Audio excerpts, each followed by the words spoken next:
तो energy stored in capacitor and in electric field, इसको देखते हैं। मतलब कैपेसिटर में जो है वो एनर्जी कितनी स्टोर होती है और इलेक्ट्रिक फील्ड में कितनी स्टोर होती है। अच्छा, यहाँ हमने पैरेलल प्लेट कैपेसिटर ले रखा है ना, इसलिए है कि भाई इसका स्ट्रक्चर थोड़ा सिंपल होता है, पर अपन जो रिजल्ट जो निकालेंगे इसका वो जनरल रिजल्ट होगा, वो हर कैपेसिटर पे एप्लीकेबल है। ठीक है, तो यहाँ पैरेलल प्लेट कैपेसिटर पे हमने एक बैटरी लगा दी। अच्छा, अब कैपेसिटर के चार्जिंग का जो प्रोसेस है वो अपन देख चुके हैं एक वीडियो में, है ना, काफ़ी डिटेल में हम देख चुके हैं। तो उसमें अपन ने क्या देखा था कि इस स्विच को जैसे हम बंद कर देते हैं तो बेसिकली क्या, इसका जो बैटरी का जो पॉजिटिव साइड है वो यहाँ से इलेक्ट्रॉन्स को खींचेगा। ठीक है, और इलेक्ट्रॉन इस तरफ ट्रैवल करते हैं, है ना, इलेक्ट्रॉन इस तरफ ट्रैवल करेंगे और यहाँ सर्किट पूरा करके और दूसरे वाले प्लेट पे डिपॉजिट हो जाएंगे। तो उसके कारण धीरे धीरे क्या होगा कि ऊपर वाले प्लेट पे पॉजिटिव चार्ज एक्यूमुलेट कर जाएगा और नीचे वाले प्लेट पे नेगेटिव चार्ज एक्यूमुलेट कर जाएगा। ठीक है, तो इतना तो अपन देख चुके हैं। अच्छा, फिर अपन ने डिस्कस किया था कि ये प्रोसेस कब तक चलता रहेगा, जब तक इस कैपेसिटर के जो दोनों प्लेट्स हैं उसके बीच में पोटेंशियल डिफरेंस V0 के बराबर नहीं हो जाए। मतलब ये वाली प्लेट हायर पोटेंशियल पे रहेगी और ये लोअर पोटेंशियल पे, जब पोटेंशियल डिफरेंस V0 हो जाएगा तो यहाँ से इलेक्ट्रॉन को पुल नहीं कर पाएगा, बैटरी जो है इलेक्ट्रॉन को पुल नहीं कर पाएगी।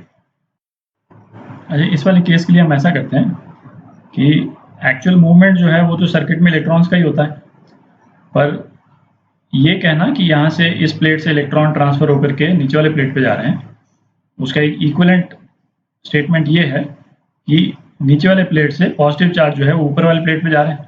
ठीक है, ये भी अपन कर सकते हैं। तो हम उसको पॉजिटिव चार्ज के टर्म्स में करते हैं, क्योंकि फिर वो वर्क डन वगैरह निकालना जो है वो थोड़ा सा कंसेप्चुअली ईजी हो जाता है ना, विजुलाइज करना थोड़ा ईजी हो जाता है। तो इलेक्ट्रॉन्स की जगह अपन ये कहेंगे कि पॉजिटिव चार्ज जो है वो नीचे वाली प्लेट से ऊपर वाली प्लेट पे आ रहा है। ठीक है, तो हम ऐसा बोलते हैं कि ये बैटरी जो है यहाँ से इसने एक पॉजिटिव चार्ज लिया, ठीक है, और उस पॉजिटिव चार्ज को यहाँ से मूव करा करके और ऊपर वाली प्लेट पर रख दिया। तो एज ए रिजल्ट क्या हो गया, एक पॉजिटिव चार्ज नीचे वाली प्लेट से ऊपर वाली प्लेट पे चला गया, तो नीचे वाली प्लेट पे एक नेगेटिव चार्ज हो गया और ऊपर वाली प्लेट पे एक पॉजिटिव चार्ज हो गया। ठीक है, और इसके कारण क्या हुआ, एक इलेक्ट्रिक फील्ड इस डायरेक्शन में डेवलप हो गई। ठीक है, ये तो दिख रहा है। अच्छा, अब ऐसा करते हैं, इसका जो पोटेंशियल डिफरेंस है और जो चार्ज जो मूव कर रहा है ना, उसका एक ग्राफ बना लेते हैं। तो जो पहला चार्ज गया जो ऊपर वाले प्लेट पे, उसको अपोज करने के लिए तो कोई पोटेंशियल डिफरेंस था ही नहीं। चार्ज को किसी पोटेंशियल डिफरेंस के अगेंस्ट में जब मूव कराते हैं तो वर्क करना पड़ता है। ठीक है, तो पहला वाला चार्ज पहुंच गया। अच्छा, अब पहला वाला चार्ज पहुंचने के बाद में एक पोटेंशियल डिफरेंस क्रिएट हो जाएगा। ठीक है, तो सेकंड चार्ज को लेके जाने में वर्क करना पड़ेगा, है ना, तब तक जो है वो पोटेंशियल डिफरेंस थोड़ा सा इंक्रीज कर गया। ठीक है, जब यहाँ वाले चार्ज को लेकर गए पोटेंशियल डिफरेंस इंक्रीज कर गया, यहाँ पे एक नेगेटिव चार्ज आ गया क्योंकि पॉजिटिव चार्ज चला गया। तो ठीक है, फिर अच्छा, इसकी इलेक्ट्रिक फील्ड भी बढ़ती जा रही है, दिख रहा है ना। तीसरा चार्ज जाएगा, ये बेसिकली और एक्स्ट्रा इलेक्ट्रिक फील्ड के अगेंस्ट में गया। तो कहने का मतलब ये हो गया कि जैसे जैसे हम चार्ज डालते जाएंगे वैसे वैसे पोटेंशियल डिफरेंस इंक्रीज करता जाएगा। तो जैसे सपोज हमको फाइनली Q0 चार्ज तक जाना है, ठीक है, तो Q0 चार्ज तक जाने के लिए जो हर एक DQ वाला पोर्शन होगा, है ना, ये छोटे छोटे जो DQ हैं, हर एक को नीचे वाली प्लेट से ऊपर वाली प्लेट में पहुंचाने के लिए अलग अलग वर्क करना पड़ेगा, क्योंकि वर्क कितना होता है, VDQ। जितने पोटेंशियल डिफरेंस के अगेंस्ट में हम चार्ज को लेकर के जाएंगे उतना हमको वर्क करना पड़ेगा। ठीक है, और इसमें हमको मतलब बेसिकली बैटरी को वर्क करना पड़ रहा है इसको चार्ज करने के लिए। ठीक है, तो ये तीसरा चार्ज गया, फिर इलेक्ट्रिक फील्ड बढ़ गई। ठीक है, चौथा जाएगा तो इसके अगेंस्ट में इलेक्ट्रिक फील्ड और भी ज़्यादा है ना, चौथा चार्ज गया, इलेक्ट्रिक फील्ड और भी ज़्यादा बढ़ गई। ठीक है, तो ये पॉइंट तो क्लियर हो गया कि जैसे जैसे इसमें चार्ज बढ़ता जाएगा पोटेंशियल डिफरेंस बढ़ता जाएगा और हर डी क्यू के लिए जो वर्क डन होगा वो डिफरेंट होगा।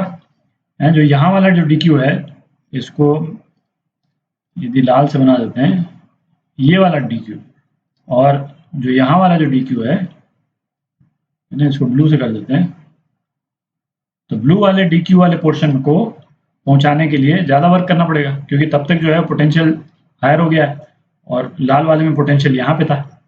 ठीक है, तो अब बेसिकली मतलब इंटीग्रेट करना पड़ेगा। तो इसको करते हैं, तो किसी भी एक पर्टिकुलर डी क्यू को पहुंचाने के लिए सपोज उस टाइम पे पोटेंशियल डिफरेंस जो है वो भी था।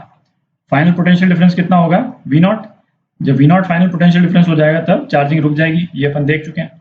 ठीक है, अच्छा क्यू और पोटेंशियल डिफरेंस में क्या रिलेशन रहता है, ये रिलेशन रहता है, और इसको हम डिफरेंशिएट कर दें तो D Q is equal to C D V. D Q is equal to C D V का मतलब क्या निकला कि जब भी हम डी क्यू चार्ज और डालते हैं किसी भी प्लेट पे तो पोटेंशियल डिफरेंस डी वी से बढ़ जाता है, जो हम देख भी रहे हैं। भाई ये डी क्यू हमने चार्ज डाला तो पोटेंशियल डिफरेंस कितना बढ़ गया, इतना सा बढ़ गया, और ये क्या है, ये डी वी। तो ये work done actually D W है। D W is the work done D Q को पहुंचाने के लिए।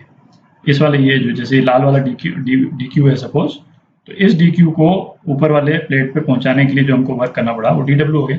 ठीक है, तो अब डी क्यू की वैल्यू यहाँ डाल देते हैं, तो डी डब्ल्यू कितना हो गया, सी वी डी वी। ठीक है, अब इंटीग्रेट करते हैं इसको, सी तो कांस्टेंट है, ये 0 से लेकर वी नॉट तक, क्योंकि वी नॉट तक फाइनल चार्जिंग कंप्लीट हो जाएगी, है ना, और ये कंप्लीट वर्क डन आ जाएगा। तो वर्क डन कितना आ गया, half C V naught square, है ना, इंटीग्रेट करके और वी नॉट की वैल्यू डाल दी। तो एनर्जी स्टोर्ड इन कैपेसिटर उसको हम यू बोलते हैं, वो कितने हो गई, half C V naught square, और इसको एक और तरह से लिख सकते हैं, half Q naught square upon C, या फिर half Q naught V naught. ठीक है, मतलब इसमें से जिस तरह की इंफॉर्मेशन अवेलेबल है तीनों में से कोई भी फॉर्मुलेशन यूज कर सकते हैं। तो ये है एनर्जी स्टोर्ड इन कैपेसिटर, और ये जनरल हर कैपेसिटर के लिए वैलिड है। हमने पैरेलल प्लेट का एग्जांपल लिया, बट हर कैपेसिटर के लिए वैलिड। ठीक है, अच्छा अब इलेक्ट्रिक फील्ड में एनर्जी स्टोर्ड वो निकालते हैं। तो जैसे इस पैरेलल प्लेट कैपेसिटर में एनर्जी कितनी स्टोर्ड है, half C V naught square.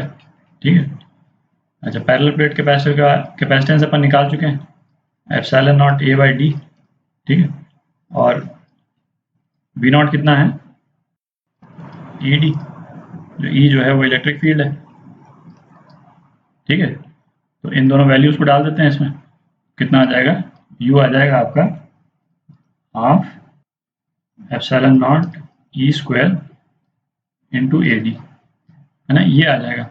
अच्छा अब आप देखें ए डी जो है वो बेसिकली इस पैरेलल प्लेट कैपेसिटर में जो अंदर जो वॉल्यूम है जहाँ पे इलेक्ट्रिक फील्ड एक्टिव है, ठीक है, जहाँ पे इलेक्ट्रिक फील्ड प्रेजेंट है, तो ये वो वॉल्यूम है। तो इलेक्ट्रिक फील्ड की जो एनर्जी डेंसिटी जिसको बोलते हैं,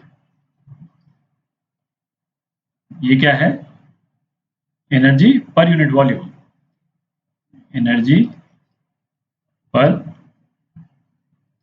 यूनिट वॉल्यूम, इसकी इलेक्ट्रिक फील्ड की energy per unit volume half epsilon not E square होती है।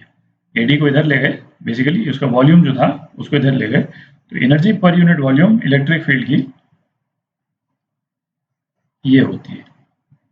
अगेन है ना, जनरल रिजल्ट है, मतलब इलेक्ट्रिक फील्ड का जहाँ पे भी रहेगा वो उसकी एनर्जी डेंसिटी इलेक्ट्रिक फील्ड की ये रहती है, half epsilon not E square. अच्छा अब ऐसा करते हैं, एक इंटरेस्टिंग रिजल्ट निकालते हैं।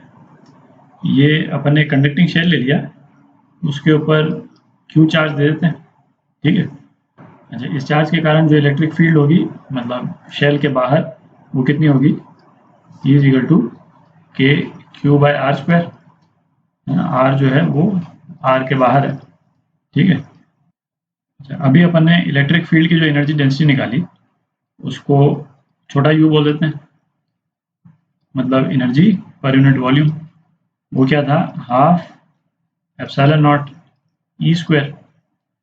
अच्छा, अब ये जो इलेक्ट्रिक फील्ड प्रोड्यूस हुआ है ये इस चार्ज कंडक्टिंग स्फीयर से, इसकी इलेक्ट्रिक फील्ड जो है वो इस सरफेस से लेकर के इन्फिनिटी तक जा रही है ना। इस पूरे इलेक्ट्रिक फील्ड में एनर्जी कितनी स्टोर्ड है एक बार निकालते हैं जरा, एक इंटरेस्टिंग रिजल्ट आएगा, ठीक है। तो टोटल एनर्जी जो है वो कितना हो गया, यू डी वी, ठीक है। तो half epsilon not E square Q square ये बाय आर स्क्वायर, ठीक है। ये तो ई स्क्वायर हो गया। अच्छा, और डी वी कितना हो गया, डी वी को पहले यहाँ पे लिख देते हैं, डी वी हो गया आपका 4 पाई आर स्क्वायर डी आर, ठीक है। तो 4 पाई आर स्क्वायर डी आर, ठीक है। तो ये क्या हो गया, ये जो है आर स्क्वायर नहीं है, ये आर टू द पावर 4 है, ठीक है। तो ये कितना हो गया, 4 pi epsilon naught K square Q square, ठीक है, D R upon R square, और ये अपॉन 2, और इसको हम इंटीग्रेट कर देते हैं कहाँ से कहाँ तक, आर से लेकर के इन्फिनिटी तक कर देते हैं, ठीक है। तो ये कितना हो गया, के क्यू स्क्वायर अपॉन 2r। तो इलेक्ट्रिक फील्ड में जो टोटल एनर्जी स्टोर्ड है इस सरफेस से लेकर के इन्फिनिटी तक वो इतनी है, के क्यू स्क्वायर बाय 2r।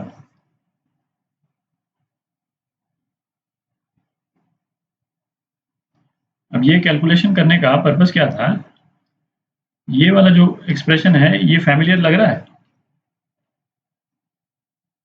ये अपन ने जब चार्जेस पास आते हैं तो जो एनर्जी स्टोर होती है चार्जेस में, वो जब अपन ने डिस्कस किया था तो बेसिक पॉइंट क्या होता था कि यदि Q1 और Q2 दो चार्ज हैं उनको हम पास लेकर के आते हैं तो इनमें एनर्जी स्टोर होती है वो कितनी होती है, के Q1 Q2 बाय आर, ठीक है। और ये एनर्जी क्या होती है, बेसिकली इतना वर्क करना पड़ता है हमको, है ना, इतना वर्क करना पड़ता है दोनों चार्जेस को पास लाने के लिए, और ये एनर्जी पोटेंशियल एनर्जी के रूप में स्टोर हो जाती है, ठीक है। फिर उसके बाद में हमने एक शेल पे क्यू चार्ज डालने के लिए टोटल वर्क कितना करना पड़ेगा, है ना, वो निकाला था हमने। उस शेल की इंटरनल एनर्जी निकाली थी और वो कितनी निकली थी, वो एग्जैक्टली यही फिगर निकला था, ठीक है। तो बेसिक पॉइंट ये है कि ये जैसे इलेक्ट्रिक फील्ड में जो एनर्जी स्टोर होती है ना, कोई मतलब डिफरेंट एनर्जी नहीं है, ये बेसिकली जो हमने जो वर्क किया उसी वर्क से प्रोड्यूस हो रही है, ठीक है। तो हम दो तरह से कह सकते हैं कि जैसे हमने किसी शेल पे चार्ज क्यू दिया तो उसके लिए जो हमको वर्क करना पड़ा वो पोटेंशियल एनर्जी के रूप में इतना आ गया, और या फिर हम ये कह सकते हैं कि हमने जितना वर्क किया वो इलेक्ट्रिक फील्ड की एनर्जी के रूप में स्टोर हो गया, ठीक है। तो ये क्लैरिटी एक रहनी चाहिए।